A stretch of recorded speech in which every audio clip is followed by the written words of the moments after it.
this new day and time, we are being faced with coronavirus or COVID-19. It can be scary, but I am here to challenge you to face it with facts and not fear. Hi guys, my name is Jasmine, and I am a student just like you trying to adjust to the new norm.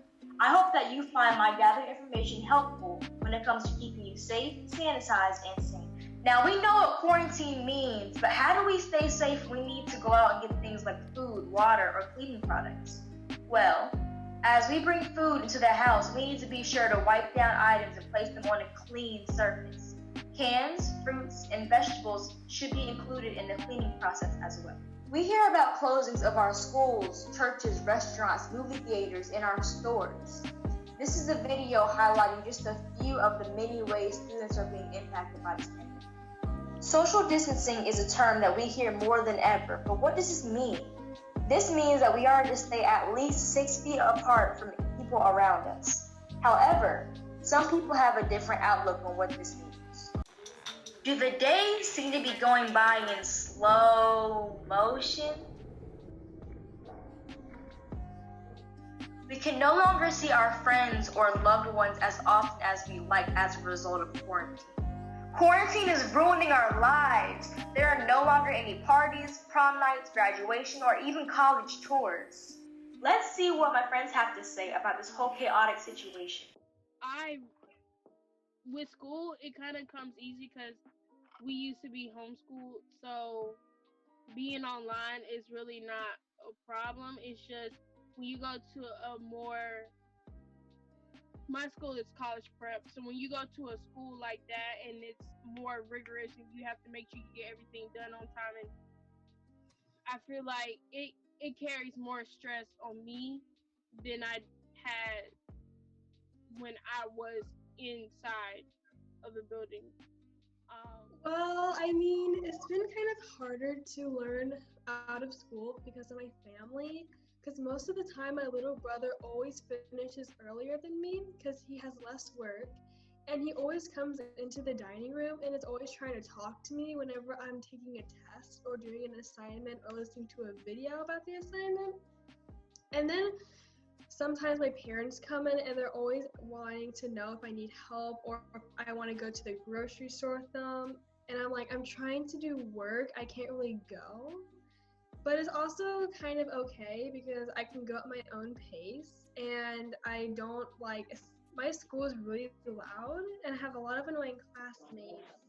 So I can kind of get away from those annoying classmates and I can have a silence. Now, let's stop the fear and get the facts.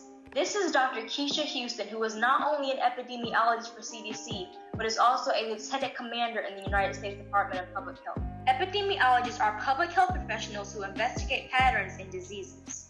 Welcome, Dr. Houston. Thank you so much for coming to Loving Me and helping us out today. Can you just go ahead and tell us what is coronavirus? Coronavirus is just a viral respiratory illness that can spread via person to person. And how does it affect the body exactly? When the virus enters the body, it can attack or infect the epithelial cells in the lining of our lungs. And then what happens is the protein receptors of the virus, they attach to the host cells receptors, and they penetrate the cells, and then they begin to replicate until it kills the cells. This process usually begins in the upper respiratory tract.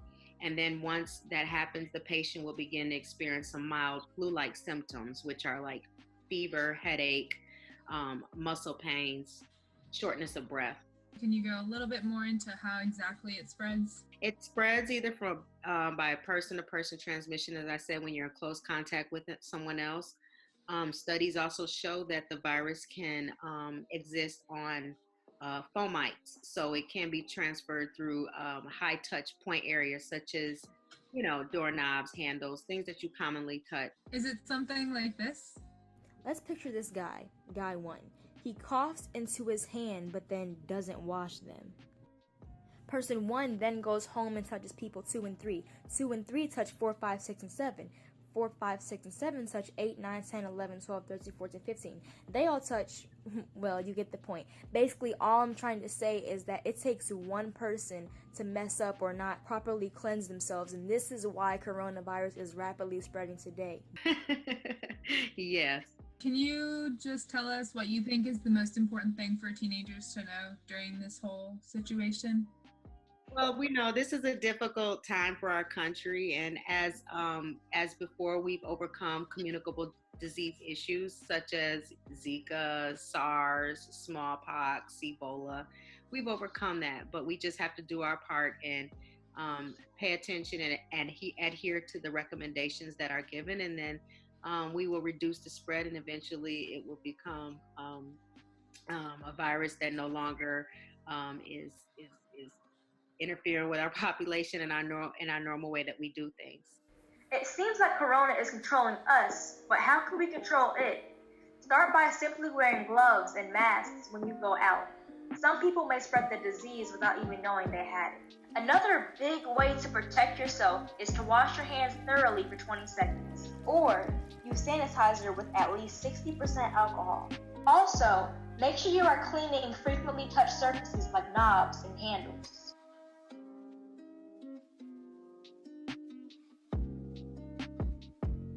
Cleaning materials like stainless steel and plastics should be focused on because COVID-19 can last on these for up to 3 days.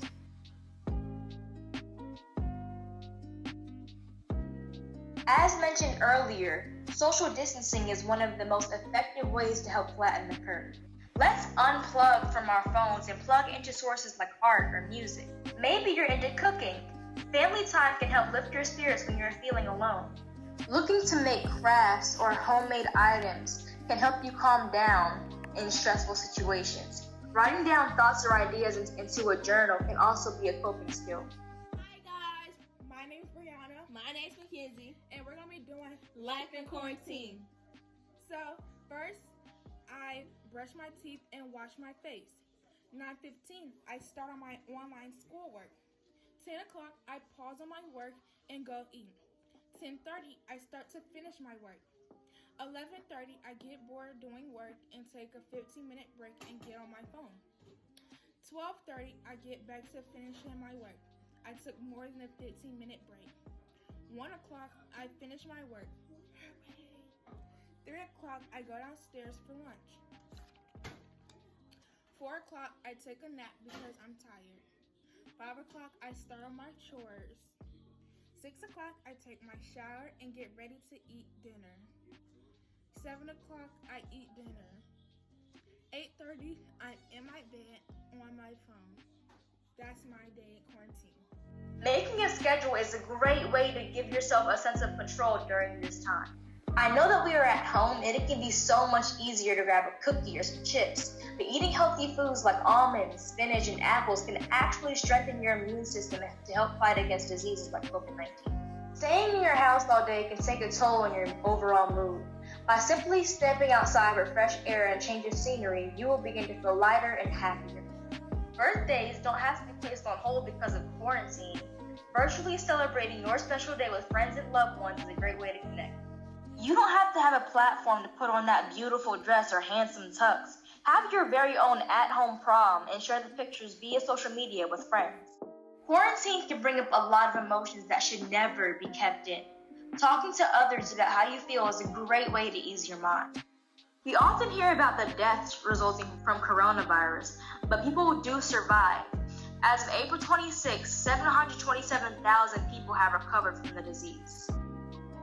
I'd like to end this with a quote by William James that reads, "Act as if what you do makes a difference, because it does. Nothing you do is too small and won't contribute in the long run." Thank you for watching this video made by the Loving Me program in Atlanta, Georgia. Okay guys, we can do this. Just remember to stay calm, stay informed, and stay aware. Take care.